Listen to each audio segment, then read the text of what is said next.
तो उनके लिए तो फांसी की भी सज़ा कम है। उनको तो बीच चौराहे पर जो सरिया कानून होते हैं ना, पत्थर ईंटे से रोड़े से मारकर मृत्यु कर देनी चाहिए, वैसे किया जाना चाहिए। 20 सालों से बिहार की कुर्सी पर पलथी मार कर बैठे हुए हैं और लगातार कहते हैं कि हम सुशासन की सरकार चला रहे हैं, सामाजिक न्याय की बात कर रहे हैं, बेटी पढ़ाओ बेटी बचाओ की बात कर रहे हैं। तो आखिर ये बेटियां कब तक असुरक्षित महसूस करेगी? दुष्कर्मियों का जो घृणित काम करते हैं, जो गलत काम करते हैं, उन सबों का मनोबल बढ़ाए हुए प्रशासनिक संलिप्तता है इसमें।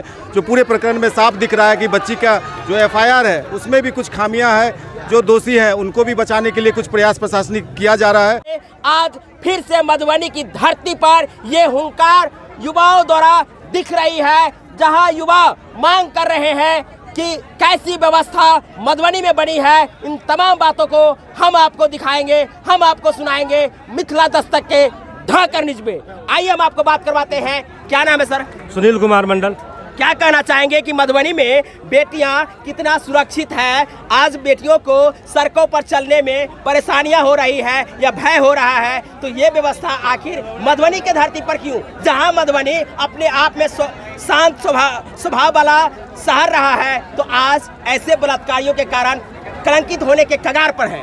निश्चित रूप से हम लोग जो मिथिला नगरी है वो देव नगरी कहा जाता है। यहाँ पर भगवान स्वयं धरती पर अवतार लिए हुए हैं और इस जगह को जो गंदा किया जा रहा है जिन लोगों के माध्यम से, तो उनके लिए तो फांसी की भी सज़ा कम है। उनको तो बीच चौराहे पर जो सरिया कानून होते हैं ना, पत्थर ईंटे से रोड़े से मारकर मृत्यु कर देनी चाहिए, वैसे किया जाना चाहिए। कम से कम तो फांसी होनी चाहिए वैसे दरिंदों को।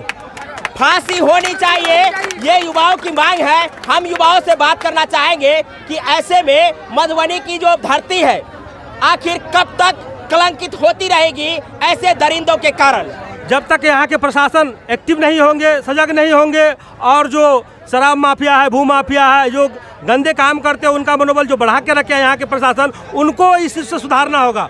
निश्चित रूप से यहाँ से जो भी हमारे मतलब जिला के जो पदाधिकारी हैं अमित कुमार, उनकी यहाँ से बदली होनी चाहिए और नई टीम को गठित करके जाँच करनी चाहिए, ताकि जो भी दोषी हो उन पर सख्त से सख्त और फांसी की सजा होनी चाहिए। तो आप देख सकते हैं हाथों में तख्ती लिए हुए मांग कर रहे हैं नाबालिगों पर अत्याचार। ये कैसी सुशासन सरकार?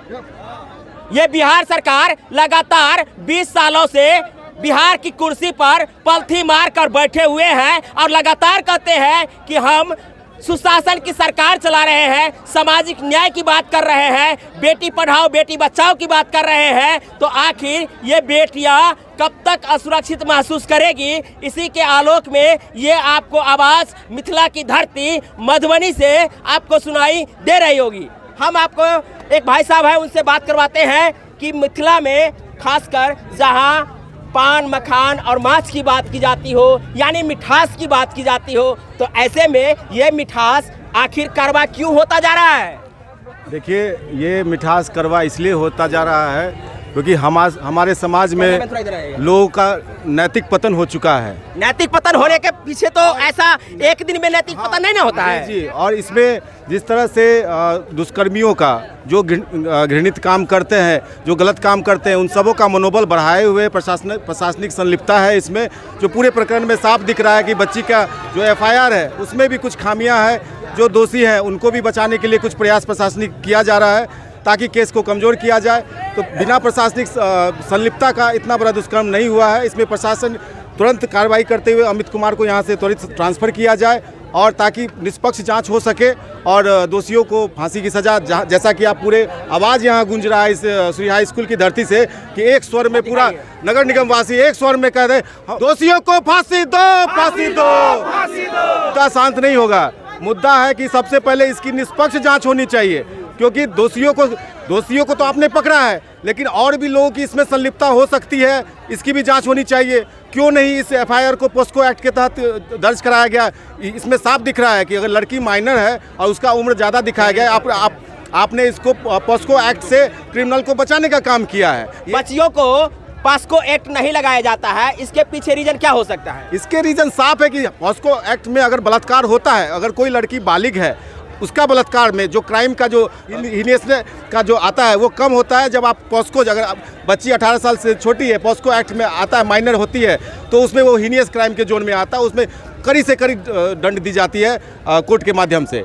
जैसा कि निर्भया के केस में आपको देखने को मिला होगा 6 साल लग गया था, तो आप क्या चाहते हैं कि यहाँ 2 दिन में आपको करके दे देगा? 2 दिन पे तो नहीं होना, 2 दिन में तो कोई भी नहीं करके दे सकता है, क्योंकि ये पूरा जस्टिस आपको कोर्ट के माध्यम से होगा। प्रशासन इसमें जो दोषी हो उसके साक्ष्य जल्द से जल्द जुटा ले और उसको कोर्ट के सुपुर्द कर दे, ताकि 6 महीने साल भर के अंदर उसको फांसी की सज़ा हो जाए, क्योंकि ये पूरी कोर्ट की प्रक्रिया है। प्रशासन तो डीएम तो फांसी नहीं लगा देगा, तो प्रशासन का जो काम है वो अपना अगर वो समय पे कर देते हैं तो निश्चित 2-4-6 महीने के अंदर उस दोषियों को फांसी की सज़ा कोर्ट के माध्यम से मिल ही जाएगी। तो ऐसे में मधुबनी के युवा शक्ति क्या सोचते हैं? नहीं, हम लोग इस पूरी आवाज़ को और बुलंद करेंगे।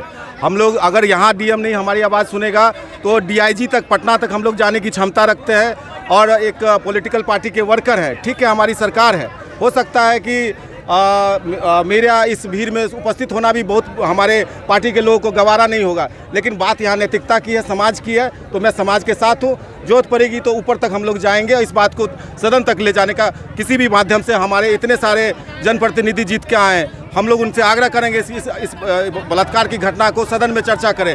तो हम आपको एक और क्वेश्चन करेंगे। जब आपने सरकार की बात कर दी, आप सरकार में हैं अभी, तो यहाँ जो आपके जनप्रतिनिधि हैं, यहाँ के वार्ड कमिश्नर हैं, या कहे कि यहाँ के जो एमएलए है, एमपी है, या कहे कि यहाँ की जो जनप्रतिनिधि जो छोटी निकाय से जीत कर आए हुए हैं, वो लोग आखिर इस मुद्दा को बहुत बड़ा प्लेटफॉर्म क्यों नहीं दे रहे हैं?